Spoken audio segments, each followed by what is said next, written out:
Hello friends, welcome to my sweetie சமையல். இன்றைக்கி நம்ம சமையலில் ரொம்ப சாஃப்டாக ரொம்ப மிருதுவான கொழுக்கட்டை எப்படி செய்யுதுன்னு பார்க்கலாம் வாங்க. மிக்சிங் பவுல் எடுத்துக்கலாம். 100 கிராம் கடலைப்பருப்பு இதை போட்டுடலாம். 2 தண்ணி ஊற்றி கழுவிட்டு வந்து பார்க்கலாம். கடலைப்பருப்பு 2 தண்ணி ஊற்றி கழுவியாச்சு. இப்போ இது நல்லா ஊறட்டும். இது ஒரு அரை மணி நேரம் ஊறினா போதும். தட்டு போட்டு மூடி வச்சிடலாம். அரை மணி நேரம் கழித்து திறந்து பார்க்கலாம். கடலைப்பருப்பு அரை மணி நேரம் ஊறிச்சு. இப்போ திறந்து பார்க்கலாம்.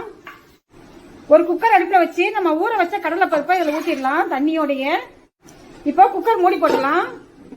விசில் போடலாம். 3 விசில் வரட்டும். வெயிட் பண்ணலாம். 3 விசில் வந்துச்சு. யாரெல்லாம் போயிடுச்சு திறந்து பார்க்கலாம். கடலை பருப்பு நல்லா வெந்துருச்சு. ஒரு கடாய் அடுப்புல வச்சுக்கலாம். நம்ம மாவு எடுத்த அதே கப்புலயே 5 கப் தண்ணி ஊத்திடலாம். 1 ஸ்பூன் நெய் ஊத்திக்கலாம். தண்ணி நல்லா சூடாகட்டும். ஒரு 2 நிமிஷம் தண்ணி சூடாயிடும். தண்ணி நல்லா சூடாயிடுச்சு. இப்போது 2 கப் பச்சரிசி மாவு, 1 கப் மாவு போட்டாச்சு. இன்னொரு கப்பும் போட்டுடலாம். இது மொத்தம் 300 கிராம் மாவு. இப்போ தண்ணியோட நல்லா மாவு நல்லா வெந்து வரட்டும். கைவிடாமல் நல்லா கிண்டிகிட்டே இருக்கலாம். ஒரு 2லேருந்து 3 நிமிஷத்தில் நல்லா வெந்துடும். மாவு நல்லா வெந்து திரண்டு வந்துருச்சு.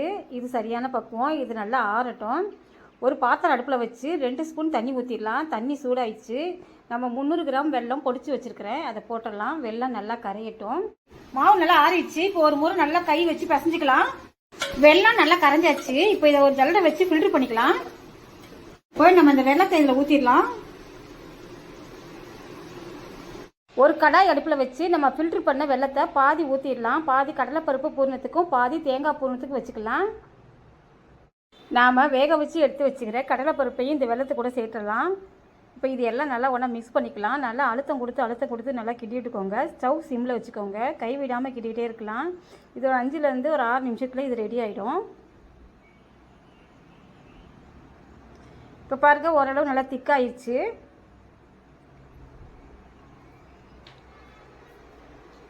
இப்போ இது இன்னும் நல்லா திக்காயிடுச்சு. இது ஆறிடுச்சுன்னா இன்னும் நல்லா திக்காயிடும். இப்போ இது ஆறட்டும்.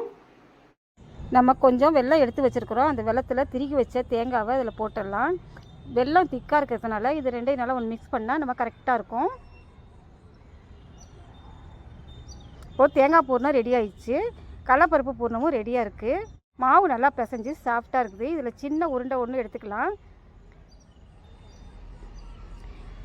இந்த உருண்டையில் நம்ம ஒரு பள்ளம் போட்டு நம்ம கடலைப்பருப்பு பூர்ணத்தை கொஞ்சம் வச்சிடலாம். கடலைப்பருப்பு பூர்ணம் கொஞ்சம் வச்சு நல்லா உருட்டி எடுத்துடலாம். இதே மாதிரி எல்லா மாவுலையுமே கடலைப்பருப்பு பூரணம் தேங்காய் பூர்ணம் எடுத்து உருட்டி ரெடியாக இருக்குது. இப்போ ஒரு இட்லி பாத்திரம் அடுப்பில் வச்சு தண்ணி ஊற்றி தட்டு போட்டு வச்சுருக்கிறேன். நாம் ரெடி பண்ணி வச்சுக்கிற கொழுக்கட்டையை ஒன்று ஒன்றா எடுத்து இந்த இட்லி தட்டில் வச்சிடலாம்.